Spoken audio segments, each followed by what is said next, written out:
Hey, I want to invite you guys, if you've been listening to this podcast and enjoying this content and are passionate about protection, you should know that we have an entire library of all of the protector symposiums that we've ever done, hosted at protectornation.com. You can go there and you can download those and you can watch every protector symposium we've had to date there online, and you can learn protection tactics from some of the most elite trainers in the world from the comfort of your own home. I think you'll be surprised about how much content we actually have there. It's very, very, very reasonably priced, and you can upgrade your protection skills. Remember, protection is not all about the hard skills. 90% of it is all about the software, the programming, the way you see and move in the world to achieve a safer pattern of life. With that having been said, go to protectornation.com, join us there, and learn from the best of the best. Now, enjoy the show. Boom, hello, and welcome to the Protector Nation podcast, a podcast that is dedicated to making the world a better place, making the world a safer place by making good people dangerous. In this podcast, we're going to study and understand what it takes to protect your family, to protect your loved ones, because we all know that you have a few basic needs: food, water, and shelter, but you also have the need to protect those things in a world and society where evil runs rampant and is sometimes left unchecked. Learning how to protect yourselves and your loved ones is becoming more and more important. And so we strive to raise the level of accountability to those who would do evil on this planet by making sure that the sheep, that the flock, is more well-versed in protecting themselves and their loved ones. If that sounds interesting to you, then sit back and enjoy the show. Out. Oh, what's up, you guys? I'm here with another episode of the Protector Podcast. Probably drop this on EPL too, just seeing where it goes. I've got an amazing guest here. Ms. Alana Stott. How you doing? Good, thanks. How are you? I'm always excited for these, but this one's special. Elena is the wife of Dean Stott, who was on one of the previous episodes. You'll find a link for that in the show notes. But she's done some pretty amazing things. She's in the private security industry, CEO of a whole rash of companies. She's been a debt collector. Looks like she's been fighting human trafficking, producer, writer, published author, all these things, and has done some. And she's also an MDE, real quick, which is a member of the Most Excellent Order of the British Empire. So I'm talking to royalty here. How you doing? That sounds pretty good, doesn't it? I think it's more impressive than it sounds. Yeah. It's so cool. It's so cool. So in this episode, we're going to dig into a lot of the things she's done. We're going to talk a little bit about security from her perspective. And I think she has a really interesting book. I think it's about raising finances called How to Ask for Money. I want to understand some of that because in this world, one major way that we fight these days is finances, raising money for good causes. You need to understand the tool of these things. So we're going to talk about all that stuff. This is going to be awesome. But first, my favorite opening question. Who are you at your core, Elena? Who's the woman behind all this awesome work? Well, interesting one. I could go through the list of the million things that you've just said, whether it's mother, wife, businesswoman, etc. But I'm here to help. I would say that's what I've always found myself, that my purpose has always been to help people. And I think I realized that really early on, that I had the ability to help people and people needed help. So I've just combined them together in whatever I do. Also, I'm kind of a really contribution-centric person, but I feel like people don't realize, like, it's once you've done it and you become effective at it, I want to talk about the reality that I've experienced. Maybe it's been different for you, but it's like the best way to live, I feel like. Yeah, I feel that when somebody says to me, it was interesting, various things that I've done over life, people have almost needed to do something to help. So let's just say, for example, the Mrs. Scotland work. I went into that to further my causes that I worked with, which was human trafficking. And the girls that were kind of coming into it, because part of what you're doing in the pageant world is helping people, they almost had to find a way to help. So rather than me coming in to further what I was doing, they were all trying to find their way to help. And and they would often, I would turn to them for all the beauty advice and everything else that they could give. But for them, it was, how do I help people? And I said, like, and this is one of my children's books that I wrote is called Who to Help Today, because it's explaining that from the minute you wake up till the minute you go to bed, there's opportunities to help people throughout the whole day. You'll see things that you just need to open up that perspective of your mind to say that who needs me today. That's awesome. By the way, she won. Did you win? Didn't you win? Are you like Miss? I won Mrs. Scotland. I didn't win Mrs. I went to Mrs. World in Vegas and pretty much spent my time arguing with the director. So you won Mrs. Scotland. She's so humble, She won Mrs. Scotland, you guys. It's a big deal. That's awesome. No, I love it. And you were asking them for the beauty advice, and that's outstanding. Yeah. The first thing I got told was that I had to learn how to walk, which was really weird because I thought I'd been doing that for a really long time, pretty well, but apparently I wasn't doing it right. So I had to learn how to walk. That was the first thing I got told. Yeah, no, that's awesome. So what about, it's different, like it's even an EP, you got to learn how to walk, like some guys, you can tell so much about someone with their walk, probably in that industry, understanding like their experience level.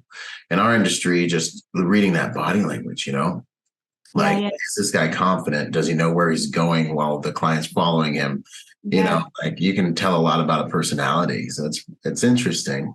Yeah, myself and my husband trained with a company called Anubis that was run by a guy called Ginge Johnson, who was just, he was just the goat of security. He worked in the 70s fighting the Mujahideen. Actually, he was training the Mujahideen fighting in Afghanistan. So he's done it all throughout his career.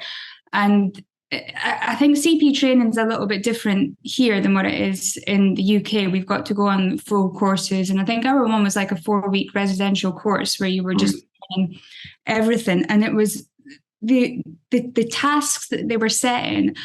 And some of the guys that were on the course, you'd often think, I'd often just put my hands on my head and shake with it. There was one in particular, I remember we got told to scope out this hotel. And we went down in groups. I think it was groups of 5 we were going down. And as soon as we got to the hotel, the first thing was the hotel was closed.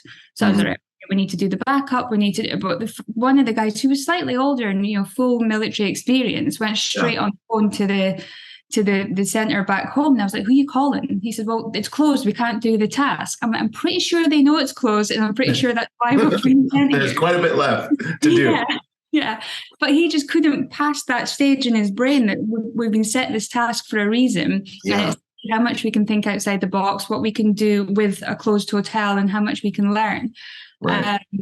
And it was quite interesting learning because I almost did go into the CP course thinking that because everybody there was ex-military apart from me, I think I was only female on the course, and I thought I'm going to learn so much from these guys, but it ended up being the flip on the actual mental side of it.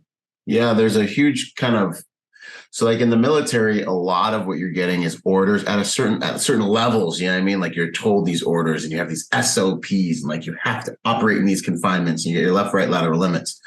And so it can almost kind of cause your brain to be more rigid. And so when I get these, and I'm sure you've seen this, and I get these guys even on details sometimes, and I'm like, dude, you got to think outside the box, but we're not going to be covering the client. Like, what are we going to do? I'm like, the client doesn't want us to be there, bro. We're going to sit right here until we have our next thing on the itinerary, and then we're going to go there. And they're like, but or the clients are too far away. I'm like, this is how they want it, man. Welcome to private security. So there's that whole like these lines that a lot of us professional protectors get, and I completely understand. I've seen that. And then it always breaks my heart when like civilians dig into our world and they realize that we're not as like James Bondy, John Wick military guys as we like everyone to think, Yeah, I know. I get that a lot. The first question I'm always asked is, are you tough? And I'm like, I've got absolutely no idea because I've never put myself into that circumstance where I need to. I said, you watch films like The Bodyguard or Taken, and they do everything wrong. I'm like, everything you should be doing is happening here. So I don't know how tough I am. Luckily, I never got into that situation. So yeah, because you're smart. and you are powerful, with these corporations you put in place. We've got an intelligence-based security firm that you're behind. And are you able to talk about that a little bit? Yeah, so me and my husband started that when he left. When he was injured out of the military, we almost had to find this new path. I was a bank manager at the time. We both decided we would go into this world, and it was actually because of the work we were doing with human trafficking. We wanted to, really what had happened was the Haiti disaster had hit. Somebody had asked me for help. It was a friend of mine. She worked with a company called Stop the Traffic. She'd gone in to help this orphanage that had been almost like a makeshift orphanage that had been set up pretty much 5 and younger, with I think the youngest we seen was about 18 months, that was being at risk of trafficking. So she was going to rescue them, and immediately a price tag was put in her head, and I think it was something like $5. It was something ridiculous that if she was like lunch money, lunchbox money. All right, okay. The price of life. So she called me and she says, "Can we get somebody to just protect me?" And I phoned around everybody that I knew that was in the industry, and the prices that they were charging. Well, this is a non-profit; they couldn't afford to do it. And I was like, "Can somebody not just do it? Just do it out of the goodness of it?" But they were saying, so I said to Dean, like, I want to be in a position that if I get that call, we're either able to do it or we've got, the funds to be able to send somebody to do it. So we both ended up going into the industry for that reason initially. And I think a lot of what was going on at the time was the anti-piracy thing was huge. That was all going on around there. So we, a lot of it was I had to train on the company security and the ship security officer work as well, which was actually quite hard to train in the first place because they wouldn't let me train because I was female and there wasn't females doing the ship security work. So we ended up going around doing a bit of a cheeky move, really. Dean called up to book himself on the course and said he had somebody else that wanted to do it, and they were like, "Yeah, no problem, great, we'll get you on." And bro, no problem. Yeah. Yes. So, but then, while I was training, I found out I was pregnant with our first daughter. So then I thought, okay, well, this is it. Like, I'm not, the demand for pregnant bodyguards wasn't very high. So I said, well, what are we going to do? But then the work that Dean ended up getting called into was more like Libya, Yemen, Somalia, all that sort of thing. So I said, well, I can do a lot of the background work, the things that the paper, I guess, side of it. So I ended up going into that side, and then Dean basically went on the ground while I done everything else in the background. And then it just worked. And then we ended up just working like that for a number of years. And then when we moved to America in 2020, it was quite obvious that there was a difference between how we worked, because other than when we were in the kind of war-torn countries, in the UK, you don't have weapons or anything. So we have always worked on an intelligence basis. That's always had to work. Yeah. And then we came here, and it was very obvious there was a huge difference in how we worked and how other security operators worked. And we thought, well, we could either adapt to that or we could just continue our own, because I think this kind of weapons first attitude was holding a lot of people back from being able to learn other skills. So we thought, no, we'll keep it up and we'll do it. And it seems to be liked, I guess. Yes. Yeah. 100%. Softer side of Sears, right? I personally try to tell guys, dude, you're a Jedi if you can avoid and detour. And if you never get, like, one of the things that I have always taken pride on is that most 90% of everything that's ever happened with my clients, I'm able to just socially address or visually address and use intelligence to go around or avoid. And it's like nothing happened. So, God, by the grace of God, I'm not Darren Murphy wherever he is. I know he's listening right now, but I'm just saying, it's just so beautiful when that can happen. And that's what really makes you kind of like that EP Jedi. Would you say then, or are you saying that some of what you saw in America was kind of that if all you have is a hammer, everything looks like a nail, okay, everyone's just kind of like, hey, we're geared up. So we're not worried as much about the intelligence. We're more worried about making sure we have hard skills, meat eaters in the right positions, and different kind of an approach like that. And so they kind of would leave out some of the intelligence stuff that you guys had to strengthen because it was your primary. Well, exactly. If you've got a gun by your side, you've almost got that extra security. Like, I could just kill you. But if you've not got that ability to do that, then you've got to pull out all these other skills to be able to plan ahead, think what you're doing, but also just if you are in this situation, being able to talk your way out of a situation, not with that, not knowing that you've got that extra bit of backup, but just being able to work a way around it. If you've got, there's thousands of examples of people who have not had that and have had to talk their way around. But I think if you've, it's like everything else. If there's an easy option, you're probably likely to go for it. But if you're trained, I guess, before on not having that option, then it's mind muscle.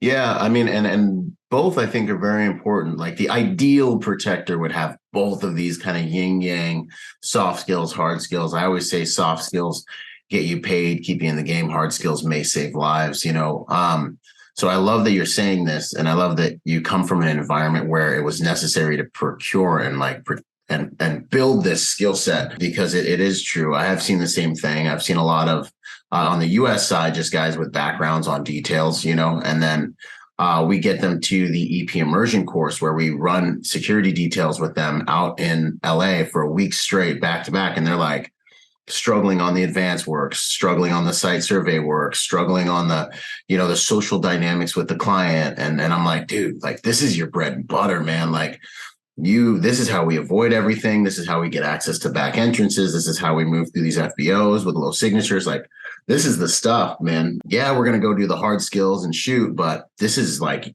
your job, so that's awesome. They're both equal. As you say, they're both equally important. Equally as important. I think, but both have to be fully trained. There's a lot of people carrying things around here that I'm like, dude, like, go and get down the ranges and practice a little bit more. You should not have that in your hand. 100%. I was on another female's podcast a while back, last week, and she was just like, I recently went to an instructor course. She's a young girl. I recently went to an instructor course because I'm becoming an instructor because I've been doing competitive shooting. I'm like, awesome. And I just knew instantly, I was like, she smoke checked every dude at this course because she's been competitive shooting now for a few years. And then she went over there and they had their cargo pants and their red shirts on. And I was like, I know what happened. She's like, I couldn't believe how bad these guys were. And I was like, I know. It's anyway, so let's get back into it. Let's talk a little bit about the philanthropic work you've done. What stands out to you? What really have you done, I guess, for everyone to get to know you a little bit? Yeah. I mean, as I say, since the little girl, I was brought up by an amazing woman who was my great auntie. So she died a few years ago. She was 95, but she was one of those people that just embedded in me about helping people and doing what you can. So I think my first one, I was about 8 when I done like a sponsored famine for something there. From that, I've always either fundraised or supported causes or done something. I think the major one that propelled what I was doing was when my husband done the bike ride, which was cycling from Argentina to Alaska. Yeah. 1,000 miles. We were originally going to do that. He's in the Guinness Book of World Records for, right? Yeah, he got 2 world records for it. So it was big deal. Dean Stott's cool, guys. Go check him out.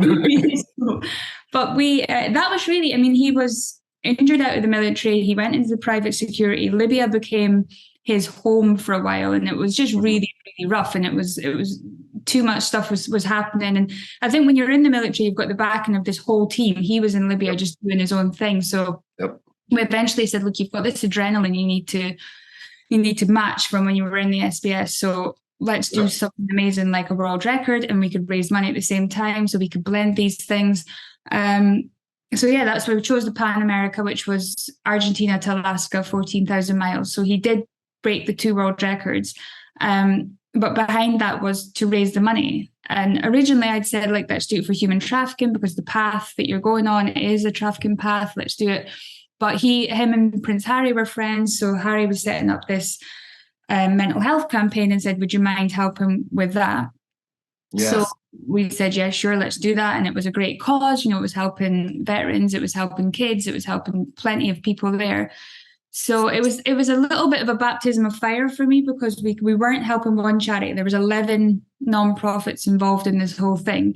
Wow. And we didn't just want to raise money. We wanted to learn about what it was that each charity done. We had to see where the money would go, how people would benefit. So we got really embedded in the world of fundraising, and I learned everything, like good and bad, about the fundraising world.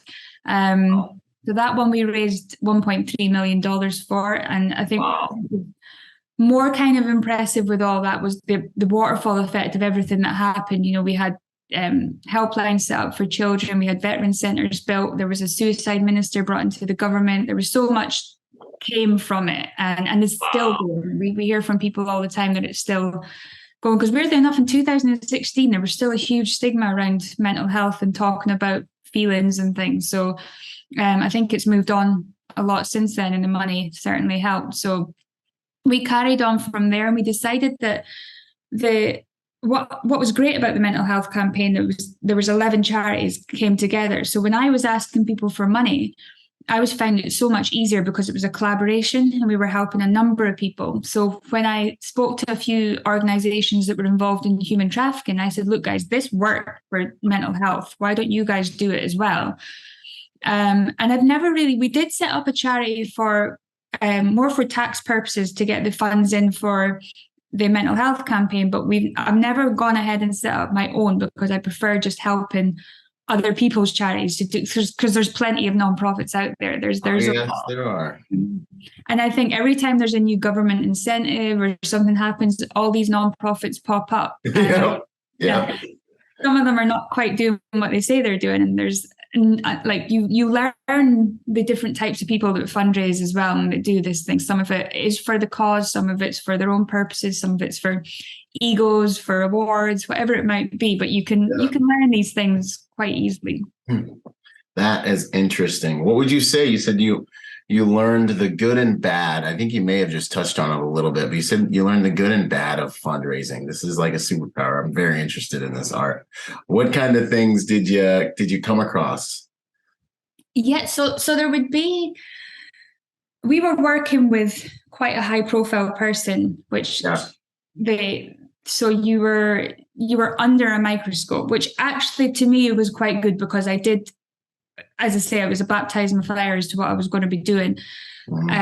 We learned there was various different reasons for fundraising, or for donating, which again I can work around. But there's other people that would get involved with it for absolutely the wrong reasons, whether they wanted to meet a person or just for the publicity. Social proof, power, leverage. Oh, I have these charities. I must be a good person. Now I can slide in here. I can. And then and there's the kind of, let me take a picture with these really poor people or these really sad people. Let me, there's those types of ones. I think I've seen them all, but I think I learned why people donate, and that kind of helped me develop the how to ask for money, because it really did teach me why they were doing it, how to do it, how not to do it. That's awesome. No, so you just said it. It's on my mind. Alana Stott, how do you ask for money?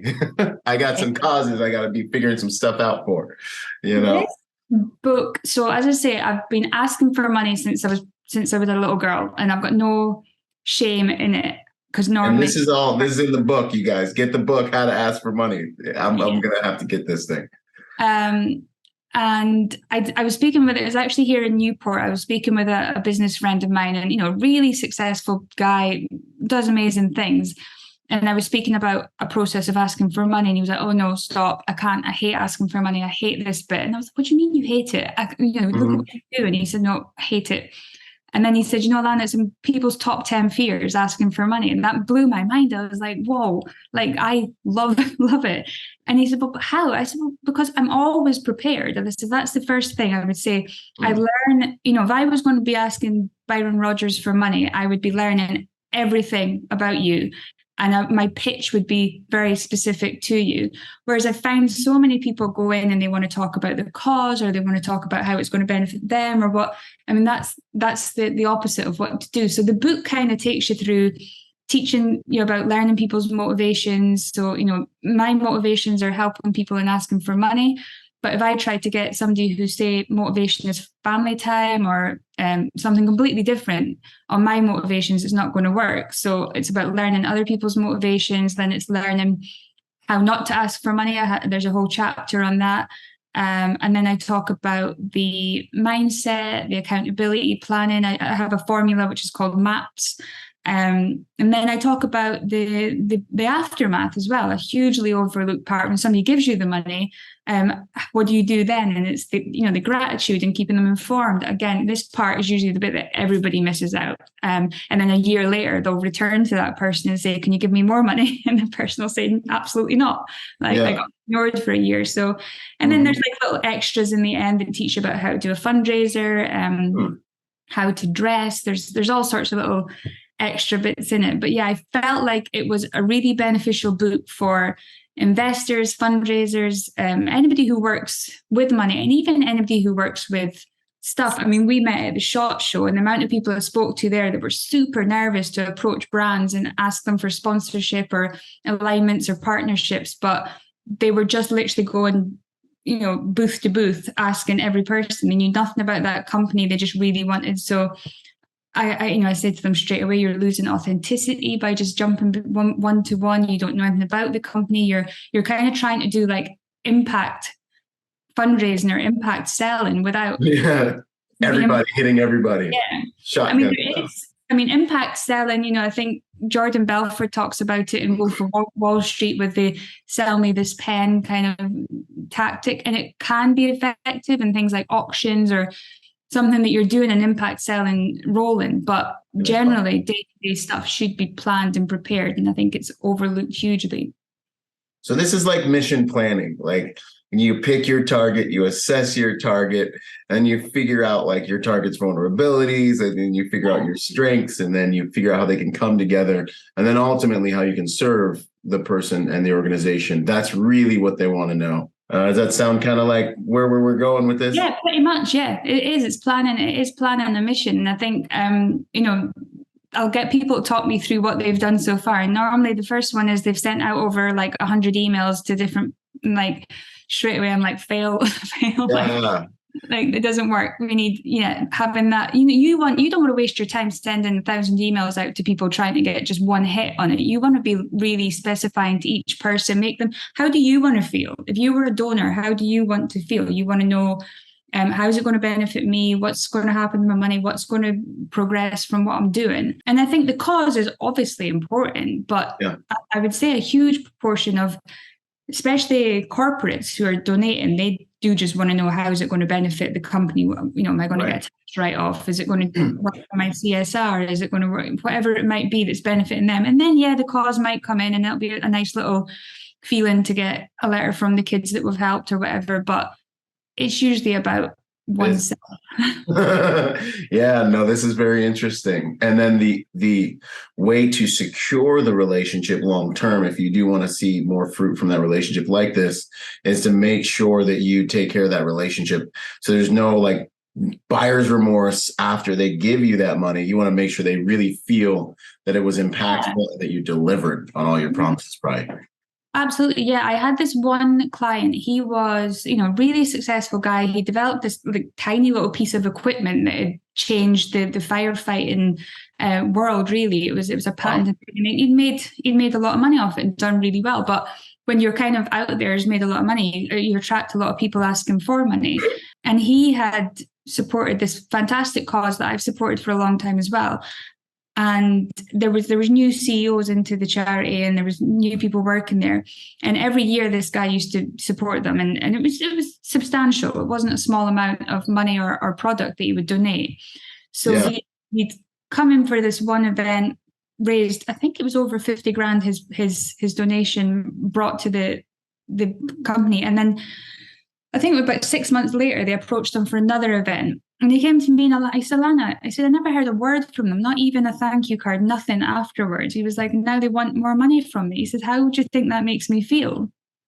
And I said, "But basically used, isn't it? You're using that person, and you're for the simple a thank you card or an invite to one of their events or like a post on social media, something like this to make them feel special." Probably would have got that 6 month donation later on, but from that point, he decided he wasn't going to do it again. That he would support another cause. And it wasn't so much because of his like ego that he wanted you to recognize. He just wanted to feel like he wasn't being used, or that he wasn't a commodity to them, that he was important to them. And that's not how he felt. So he moved on to another organization. Yeah. And part of the cause, part of the mission. And that stuff I think is very, it's righteous. It's like right for that type of a relationship, you know? I mean, I think I've one charity that I've donated to, which was over $50,000. I never got a word, not a thank you, not nothing, not like a receipt, nothing at all. And I would have praised that cause before. Now I probably wouldn't ever really speak about it. So that waterfall effect that charity is not going to get. And usually, usually the ones who are the most grateful and the nicest are the smaller ones, the kind of startup, the ones that are, and they're the best ones because they are actually the proceeds. As soon as the charity almost, and I do, my big thing is to say that fundraising is a business. Absolutely. The business of fundraising, it should be treated as a business and not a cause, but nonprofits should be nonprofits. Obviously you have your business plans, but when they become so big, they become a business and they forget completely about the nonprofit side of it. And I think that's a dangerous area you can see them moving into. 100%. I did within the first like batch of companies I was with a nonprofit doing kind of evangelical and missionary work around the world. And we did a lot. There was a lot of money around in there. There was quite a bit, it was a great experience. We did some amazing things, but I mean, you wouldn't have known we were a nonprofit unless we told you, it was my first experience of being like, wow, this nonprofit thing seems like it's kind of all right. It's kind of lucrative in here. And I think in the UK, there's slightly different rules to the US, but in the US, it's definitely not frowned upon to be making money while doing nonprofit. In the UK, it's a different set of rules, but and it's interesting because I do believe that you should bring, like, people say that salaries should be lower and things, but you want the best of the best in your nonprofit for sure. You want the person who's going to be able to elevate it. But if your nonprofit's taking in 500 grand that year and you're paying your CEO 400 grand, there's something not quite right there. There's something going on. No, that's very interesting. Little class on how to ask for money. Wait, and then the question they're all wondering, is there an audiobook? I'm hoping I can develop it. So How to Ask for Money will be out in May. And I haven't got an audiobook at the minute, but I'm hoping that I can bring that on at some point. Hey, with some of this new AI, I've seen some things where they can like have you present, but it's an AI you. And I know it's AI. I know it's, it's Team 1000 are taking over the world. But until they take over the world, there's really cool tools. I'm literally like... I'm about to do if it all works out, I'm gonna do some stuff. My book's not audiobook yet, and I am such a hypocrite because I am pretty much almost an only audiobooks guy. So I gotta get. I like a book. I like to hold a book and read a book. So I'm slightly. I know that Dean's done his audiobook. I don't know who listens to Dean talk for all that time. You guys are awesome. Dean's you're both so interesting. You've done so much. I had dinner with him at the 511 Hot Rods and Handguns, and I was like, listen to all these stories, and I was just like, man, there's so much stuff in here. You'd be like 5 podcasts easily between the two of you. Yeah, a power couple. What let's talk a little bit about Wolfraven Omnimedia. What are you doing over there? What's up with that? Interestingly, that was set up. We were obviously doing our books. So I set up a publishing company. We have our security side of it. And then we have like product and things. So it was almost just an idea to just bring them all together. But my first reason was because I was managing Dean. Dean's had a number of managers. It is never quite like vibed. And then it always comes back to me. So I think the reason is because, when it comes to protectors, I would say I'm Dean's protector. There's actually a chapter in How to Ask for Money about knowing your value. Yeah. One of the most difficult things for Dean to do is to understand what he's worth.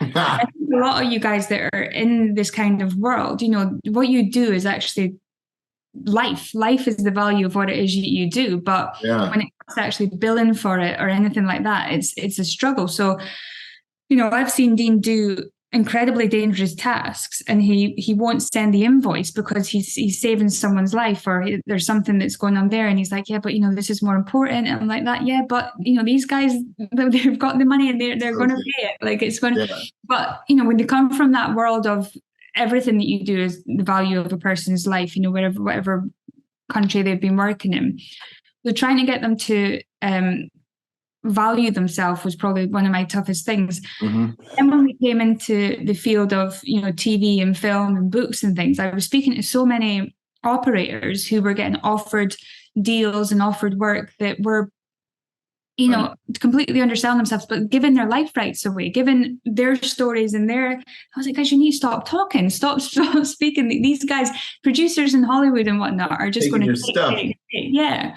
So Dean was doing a lot of talking, and I said, right, you're signing this. So he signed his life rights to me, which means I own Dean's life rights. So anybody who does want to try and take advantage that way, they'll have to come through me. And then there was a friend of Dean's who was in the same sort of situation. And I said, well, sign it to me and I'll speak to the guy. So we done that a few times because I just seen too much of it happening in the industry. Yeah. So that was almost the reason Wolfraven came to effect, that we would have this give back side of it to protect these guys. And then what we wanted to do was any movies we made around trafficking, Afghanistan, whatever it might be, the profits were going back into the field that we're working in. So that's how it got set up. It's still in process at the minute, but we're working on it, working on a good few documentaries and films right now. Yeah. Outstanding. That's so cool. Because it's true. For us, our value is very intrinsic. Our values in the handshake, our values in the mission accomplishment. These are the things that matter to us, going to the gym and being and making sure that we're still performing and we can deliver. And, it's just the warrior kind of thing. But we're in this new world and I am running the same thing. They're like, how much would you want for this? I'm like, dude, I'll just do it for free. I'm going to keep you and your family safe. This is what we do. It's an honor. It's an honor. So I got a message from my accountant just yesterday. Byron, if you do this deal at this cost, you'll pay $500,000 for the honor of doing business with them. And I'm like, oh my God. I'm like, oh no, we need to fix this. I done a consult for a guy once, and I found about 5 invoices that had never been sent. And I was like, why have you not sent them? He's, well, we were just helping the guy, and I feel bad sending them. I'm like, do you know how much this guy's worth? Do you know how much saving his life has saved his family, everything else? So this little bill, but it's a highly undervalued industry, the security industry, until it's required, until it's needed, until it's seen. And unfortunately, the best of the best operators out there always shield their clients from ever having to need them. So then they'll be like, well, why? The amount of times that clients have ripped apart our invoices, and it's like, dude, then go and get somebody else. And every time they'll come back and they'll come back and they'll come back, because the value is, and I think similar to one of my friends, she runs a human trafficking organization, and it's a preventative organization. So everything she does is preventing trafficking from happening in the first place. So she really struggles because she's got no stats, because she's preventing it happening ever. That's our world. Yeah. So similar with you guys, it's a hard industry. So a lot of people, our podcast, myself and Dean have started a podcast called Behind the Scenes, because you do need that person behind the scene who's there to be the bitch, to be the one. What's the name of the podcast again? It's called Behind the Scene. So scene, SEEN. So it's about that person in the background who, there's always that one person out the front. It's about the people who are behind doing all the other work while you're out there. That's so cool. Which we need to get you and your wife on for sure. Let's do it. I haven't decided if I want to bring her onto the public eye yet. Or any of my family for that matter. So I kind of keep them off the socials. But it's the truth. You have to have someone. You're only as good as your team. You're only as good as your support. You're only as good as. And I think a lot. And I do believe that if you have a good couple, the wife definitely protects the male from a lot of these types of things. I've seen that dynamic a number of different times. It's a because we're focused on the tip of the spear stuff on the ground, and we need that top cover. And my business wouldn't run. I can't do all of it. The amount of arguments I think me and Dean have had over the years, rarely do we actually argue about our own stuff. It's always about stuff that's going on. Yeah. And it would be Dean doing things for free or for... And I would, there was one particular instance when he was evacuating people out of Libya and he was, under real pressure. There was money coming in.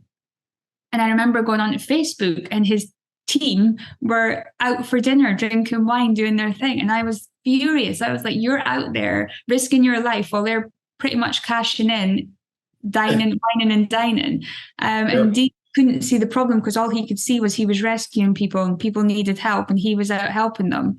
But other people would always, and I think actually the guy from, I was telling you that trained us in close protection, he said he was a very sweet guy as well. And he said the amount of millionaires he's made in his life, just not himself, That is how business can turn. I've seen, I'm still a pretty new businessman, right? But that's what I've noticed because the markup, I'm like, well, we don't need a whole bunch. Like, we're not money motivated humans. We're just not, it's interesting.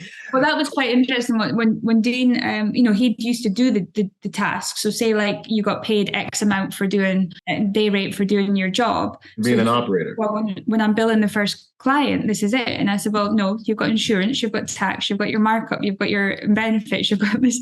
It all adds up to this next price. And then you've got your profit that needs to go on that. So when we had to do that exercise with them, I think at that point I was there to tell you what, I'll do this part. You do the work, I'll do the money. That's it. 100%, man. My accountant's literally, if she was listening, she'd be like, get it? And I'm like, yeah, I get it. That's awesome. So a little more into the human trafficking. Are you still in that space? What are you guys doing? Are you guys still fighting that fight? Are you supporting? Yeah, so as I said, we've never gone into setting up our own foundation, and it's something we've thought about a lot, but I just think we're more beneficial to help other people to do it. Yeah. So we work with, I probably work with, 20 plus different organizations, and I'll just really connect. There's probably not an area of trafficking, whether it be the fighting, the preventative, the care, the restorative stuff, anything, like I can probably find somebody that's involved, and there's probably not a country I couldn't find somebody, and I know most people. So it's mostly a case of somebody will come to me and say, Alana, do you know somebody in this? Do you know somebody in this? And we'll do some connecting. And we've just gone in a little bit of a partnership with a group in Texas who are setting up a safe house. It's actually a tactical training center plus a safe house for women in Texas. So that side of it was quite important for me because I worked in it in the UK for a long time, and there's kind of the aftermath of being rescued from trafficking that most governments don't really put a lot of time or funding into. And it's the most important part with the re-trafficking of women is what we were kind of trying to stop. So with these guys, they're looking at, I think it's 18 months of the aftercare, which is drug rehabilitation, right? A lot of them are illegal. There's all sorts of different work that needs to go into it. But because it's blended with a tactical training center, the kind of profits from the center are going back into the non-profits. I think that got me, and Dean's involved as well because the tactical side of it. So it's a really interesting little project. And the couple that run it, Ralph and Olivia, they're awesome. Both ex-military, really, really amazing people. So we were really happy to get involved with them. Yeah, plenty of other ones. Things like Princess Eugenie, she runs the Anti-Slavery Collective. So again, she's been doing a lot of work in film and bringing the kind of more widespread stuff into focus. But I think it's just really important to just keep talking about it and people to understand. I think I had a request for a podcast recently, and he really wanted to push certain things that I like, but really about it not happening in the US, which I couldn't possibly.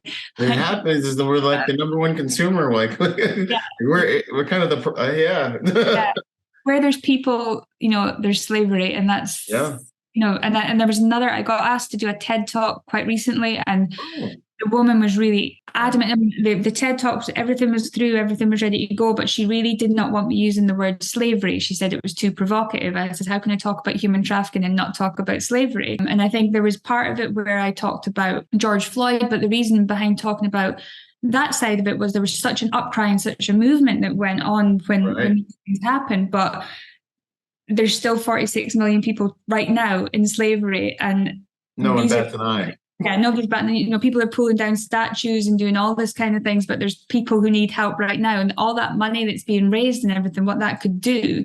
But all this kind of effort there is being turned away from the people who are actually need help today. I mean, I've been to villages in Uganda that it's basically underrates, $1 to get into the village and do what you want, So these are the people that I want to help. So this was what the TED Talk was about. And I said, look, I need to speak about this. I need to speak about sexual slavery and involvement. And she did not want me to use the word sexual abuse in this. So slavery and sexual abuse were the two things she didn't want me to use. And eventually I was like, you know what? Offer, but goodbye. Yeah. I need you to talk about water. Don't mention the ocean. Don't mention H2O. Exactly. Don't mention lakes or rivers. Go. And you're like, okay. The narrative is so horrible. Yeah. And it was just basically changed, and it was so much. And I said, look, you know what? You could go and stand on stage and read this, because it's just so bland, and so there's nothing here. It's just like, pretending that we're interested, but we're not really interested. If you don't want to hear the hard facts, then I'm not interested in being up there speaking about it. So it's interesting that they control the narrative around something that should be so provocative. It's just so. I posted a video of the kids getting rescued in the Middle East after the earthquake in Turkey, I believe it was. 2 little boys getting pulled out of the wreckage. I thought it was like one of the most touching videos. And I said something to the effect of, what an amazing reason to want to become a powerful human. What if more of us had resources to help these kids and kids like this regardless of your politics, help humans that are stuck in this situation. And I got shadow banned so hard. And like my next 3 posts, it was like 4 people saw it. I think I got it up to 7 people saw my next post. And I mean, I know the game. I know what's going to go viral. It's just whether I have time to just post it. So I grabbed a few videos and I was like, these are viral. And I started dropping them. Nothing. I could post a picture of my pinky nail and I would get more views than I was like, and I got totally locked out. And then I know the game, so I took the 2 posts down. I still remember the kids' faces because they were posts from a charity too, so like maybe some of my followers could help. And I just remember being like, I can't believe I have to take this off the internet. And I took it off, and then and I'm still kind of in trouble. They only gave me like 60-70% of my engagement back, but like I don't even know why. That's the game. That's why I'm working. That's why I started protectornation.com, which is a social media platform for protectors. Now we can go to my website and like actually have freedom in actual America and actually talk about what we want and become better protectors together, etc. Yeah, I think the freedom of speech thing is so interesting when there is so much out there that, my kids are taught life, nothing gets banned in this house. Nothing gets we don't take phones away. We don't do stuff like that because it's about education. Molly's 11 years old and she's had, I would say, 3 approaches on the internet. The first thing she does is she pulls the computer to me and Dean check it out. We do everything that needs to be done. But the point is that we don't raise our voice. We don't block her from the phone. We don't stop. And I think the way that we speak about it is, it used to be the play park, the guy in the play park with the big, flasher jacket. Jacket on, and it's like lurking. That guy, don't go near him. And then, if somebody was hurt, maybe there would be a little bit of like more protection in the playground. But eventually the kids just went back to play. And that's how we grew up. Yeah. So by banning them from the internet, you're basically taking away their playground. That's what kids know today. So it's making it a safer playground for them, making sure that, there's lots of little tools you could do to block things. But to me, it's, Molly's been brought up. Molly's the kid who, we go to a hotel, she knows to count. She closes her eyes, counts the doors. If there's a fire, she can get out. When we go to bed at night, she's the one who checks the door's locked. She puts the door stop underneath the door. She knows all the little tricks. And it's not scared. She's just been brought up to be very secure and conscious. And she tells me absolutely everything, which is something that I just love. And that, we make sure, like, even at the point where you think, shit, she shouldn't. I think there was one where she'd replied, they'd said hi, she'd said hi back. And then they started the conversation. And I obviously explained to her that don't even do the reply, even just a little hi, it should be ignored, and bring it to mum, and which she'd done. But I think if the first time that I'd seen something and I shouted and I banned her from the internet, I don't think she'd come back to me again. So it really is that trust building, because it is scary out there on the internet. It's trust building and it's education. Like, I want to teach you how to fish. I want to teach you how to farm. You protect the kids, they become underdeveloped, and then they become susceptible, to these types of things. I had a conversation with someone recently about we were talking about the talk that every little boy might get when he's about how to deal with police and how to deal with this, and they were the black people talk. The black people talk, yeah. And they said to me, Alana, you've never had to do that talk. And I said, no, I've not. But I tell you what I've had to do with my daughter is have that talk about what she wears, how she's got to act, how she's got to behave, how she, And I said that me and Dean were speaking about it, and I said that interest. I don't know if you've seen the video of the girl who was attacked in the gym. I made a tactical protection review about it. Okay, and I've seen a lot of shit on the internet about her. She let the guy in, she done this, he lived in the building, she opened the doors, you would kind of do, most people would generally do that. What I loved about the video was the one thing that I teach, I had a call with a girl in Spain the other day whose mom was a bit concerned about her. And I said, the one thing that women are almost taught is to be polite. We've got to, if we feel that someone's following us, for example, don't, be a good girl, don't overreact, don't be like too dramatic and everything. And I say, like, don't be polite. If your gut is telling you something, and clearly in that video, her gut told her something was wrong. So she went on attack, which was amazing.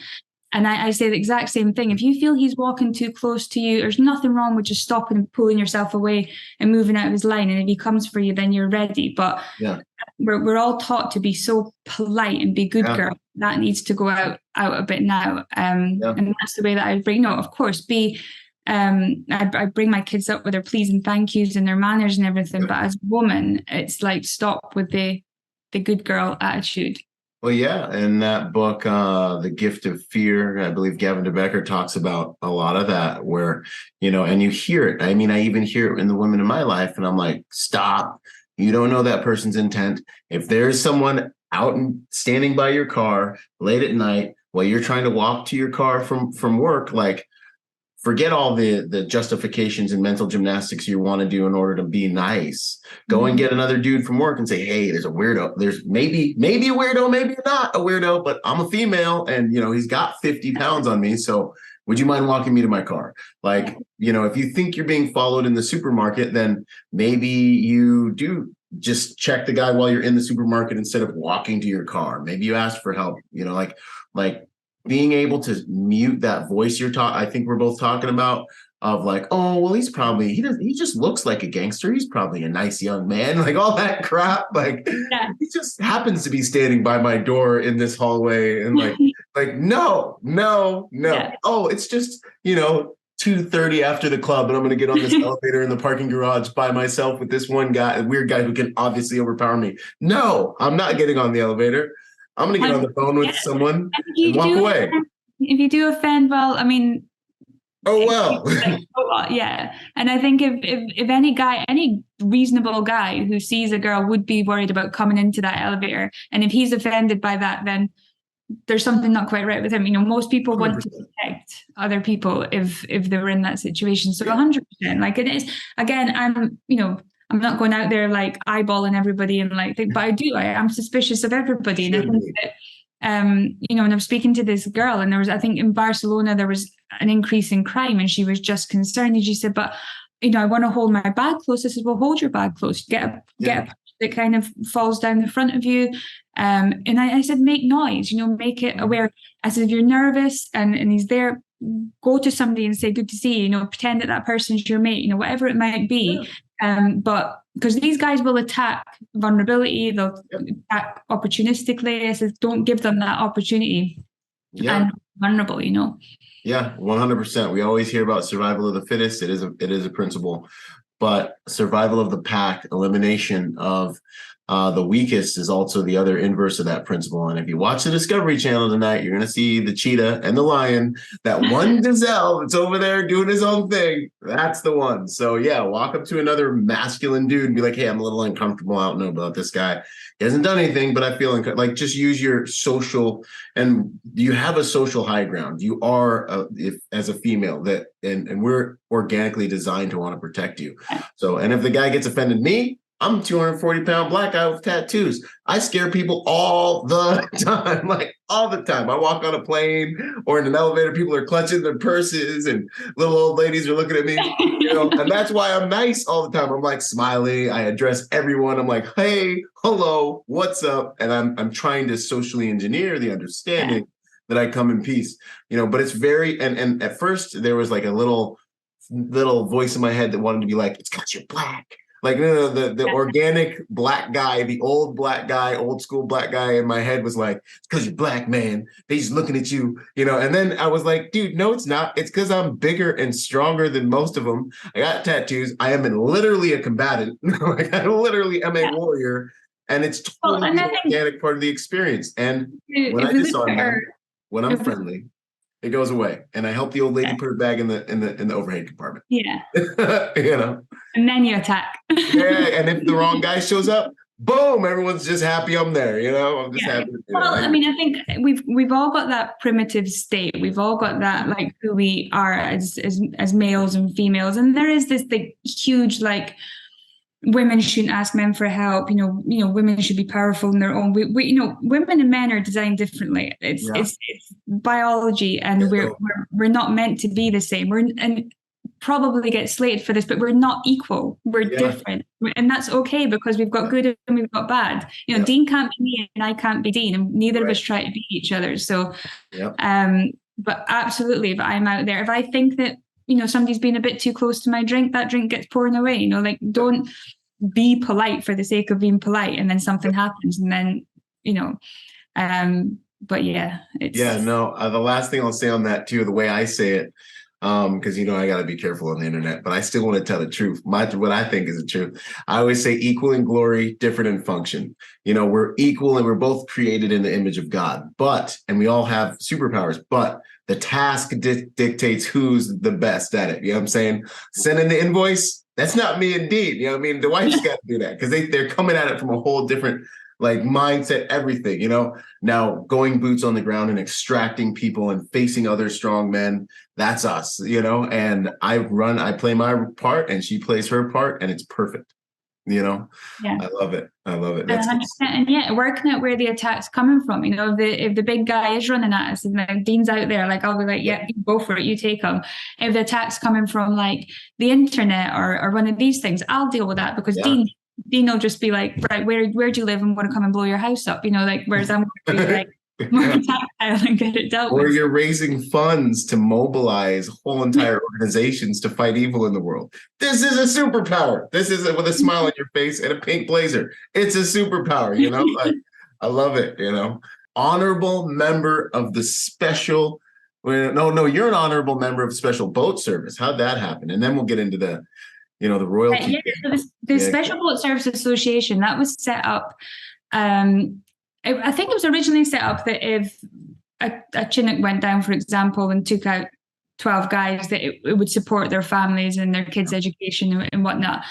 It did grow bigger. So when Dean was injured, I got more involved in it and met a lot more people involved in it. Dean told me all about it, and I said, I'd love to help them, see what I can do to raise funds. And at the time, they had all these organizations around the country in the UK, and we were in Scotland, and more for the older guys, the retired guys that were on their own now and didn't have much help. We set up kind of divisions to help them all. Maybe their heating wasn't working or something like that. We could get somebody out there straight away, because the Special Forces community in the UK isn't as large as it is here. If you're in the SAS or the SBS, it's a smaller community. So, and then the rules and the charity regulations in the UK means if you're helping someone, you have to report exactly what you're doing. So they're helping Special Forces guys. We can't release their names. So there's a whole sort of other rules. So I started working and helping them and doing various different things, doing, after they leave the service, just really helped Dean. And then it went on from there. So I think it was my third fundraiser. Off the cuff, one of them just kind of stood up, the CEO, and awarded me this honor, which I was really, really pleased. Honorable member of the SBS. That's like being an honorable member of like SEAL Team 6, or like the Navy SEAL. Just for you guys can make the associations out here. That's awesome. Well done. Awesome cause. And then member of the Most Excellent Order of British Empire. How did this come about? What's this all about? Are you like a lord? Like, are you like a knight? What is this? How does this? I mean, it sounds like some things going on. We're American. Letters after your name. So I think the awards come in different ways. So you've got the MBE, the OBs, and the knighthoods and things that come. And I guess somebody, or I don't know who, organizations have nominated you to receive this award, and it's only a few that get selected, I guess. Dean, to me personally, Dean should have one, but I often feel like some of these guys get overlooked because there's so many things that Dean does that he's so humble about. So he's still getting it. So this was for my work with vulnerable women and with mental health. So both for, I guess, the human trafficking and for the fundraising. Quite interestingly, I got a few people on the internet said I shouldn't have accepted it because it's the British Empire, which is apparently associated with slavery and things. So get out of here. Boo. Boo on you and whoever trolls that one. Good people should be recognized. We need to be everywhere. It's hard because, as I say, like, you're fighting something that is happening today. And actually, more than ever in history, 46 million people trapped in slavery at the moment, more than any time in history. So we're not fighting this great British Empire that was doing like all sorts of bad things over the years, but we're doing it now. So things like MBEs, Mrs. Scotland, all these different stuff help towards it. Sometimes you just need that little bit of help opening the door, and I'll take it. I'll take what I can do. 100%. Play the cards where you got, as we say. Yeah. And I was recently, so congratulations on that. What an honor. Absolutely. And notice, guys, more people in slavery today than there were back in the days we read about. I'm still supposed to be mad about. So we need to be doing something about that because we weren't alive to do something about it back then. Message. But let's see here. I was recently having a conversation with a social worker out here in LA, and he said, when it comes to human trafficking, probably, the most at-risk population, I just want to get your thoughts on this, are really the single mothers, because they can be kind of groomed, then they have the kids, and then things go south from there, and they're a vulnerable population. And the income they're able to produce while taking care of kids and just looking for a safe person to be with. What would you say about that? Have you seen kind of that trend or heard anything about that? So when it comes to, I guess, sex trafficking, there's vulnerable women, I guess. So whether it's vulnerable girls, they're the highest targeted.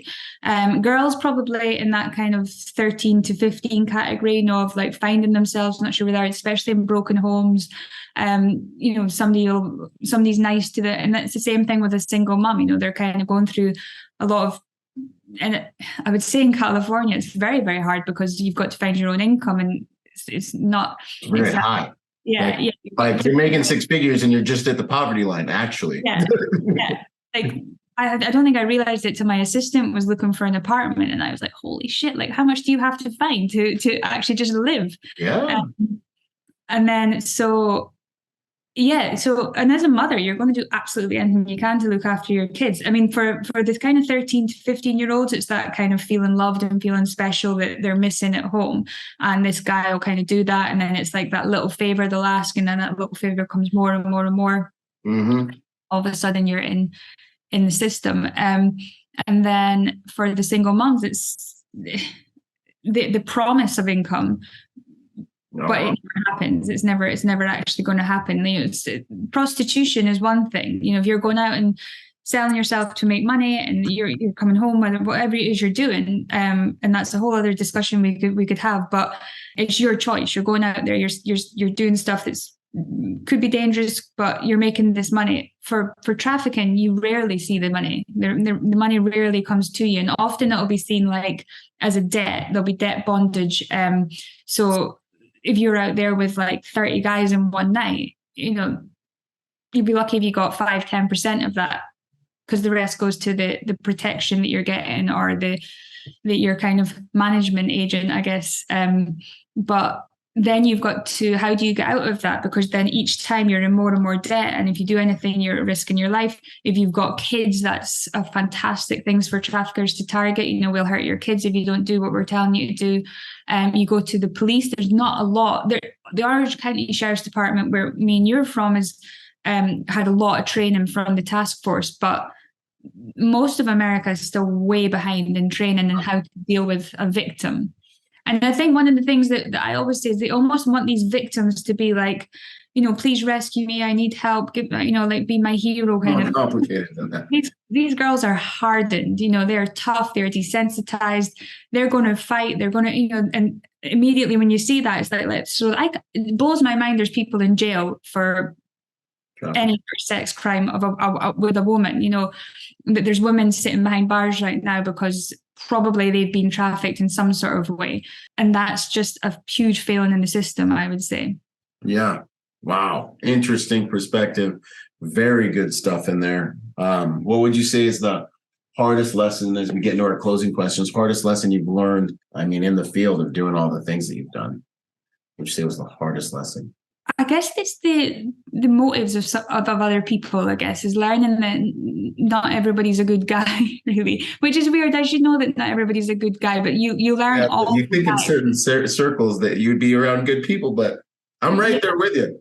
Yeah, it does blow my mind that you've got this little short time on earth and you can do it actually going out and harming. But even the people that spend their little time on the internet, like commenting nasty stuff on people's, I'm like, dude, go and live life. It's not very long.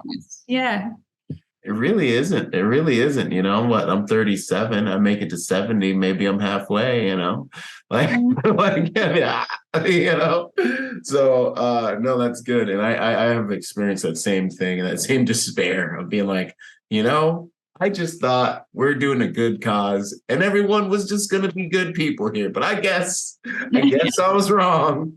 I'm right there with you. What would you say is your proudest moment of the things you've done?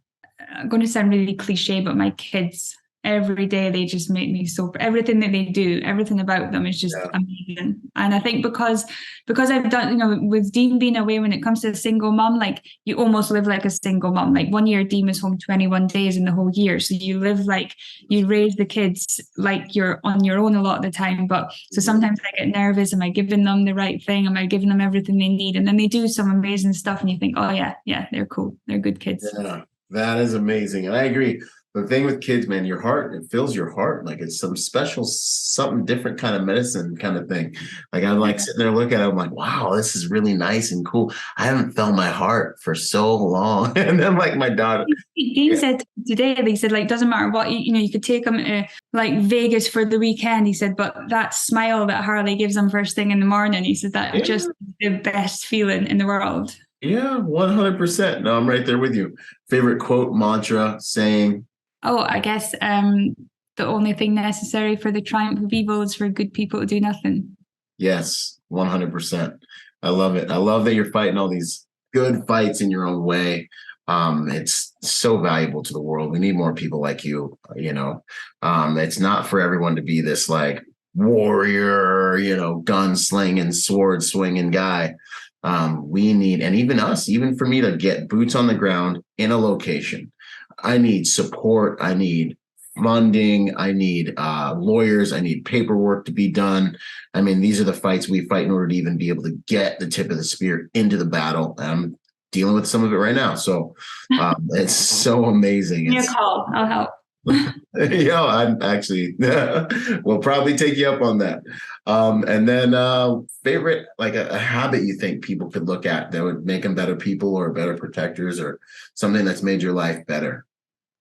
Being, I guess, organization in the neatest form, I would say, things like just making your bed in the morning, keeping your area tidy, keeping your own things. Like I see so many people in a little bit of a mess in their life, and then I kind of look at their home life or look at their car or whatever it might be, and I'm just like, tidy up, just tidy yourself up and kind of downsize.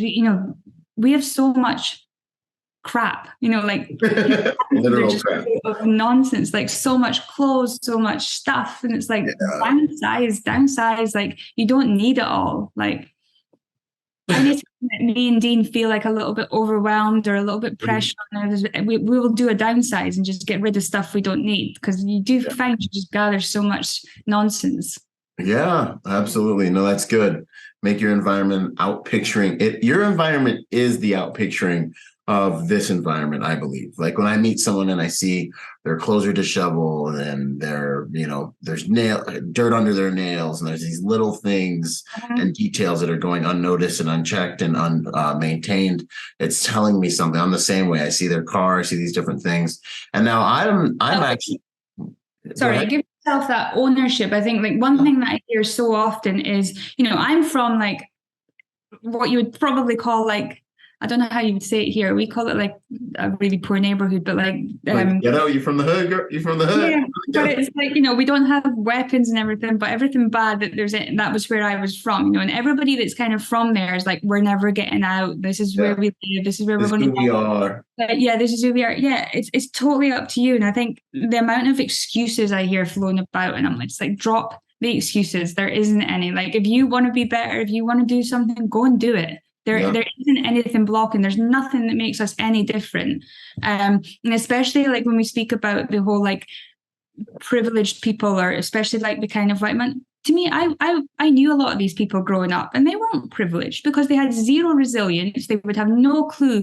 And I noticed that over COVID, they were the ones who were struggling. They didn't know how to deal with times when bad stuff happens. People that have grown up like that, they know how to deal with shit. They know how to go without food or electricity or anything like that. So stop with the excuses. Yeah, I'm right there with you. And my culture is one of the worst cultures for it. I've said it before, I'll say it again. I spend thousands of dollars on generating content. I drop 1 to 2 organic videos a day. I come up with what I think is awesome. No one cares. I post one picture, my most popular piece of content ever. One picture, 3 guys, 3 black guys, a bailiff, a lawyer, and a gangster in a courtroom. And I said something like, choice over everything. The decisions you may make in life will pay you back in direct proportion to the quality of those decisions, essentially, something like this. I got attacked so vehemently. I got my black card taken away like 3, 4, 5 times. I was told I'm a victim of racism that doesn't know he's a victim of racism. But I sit here, I'm like, I'm an entrepreneur, man. I was born in a third world country.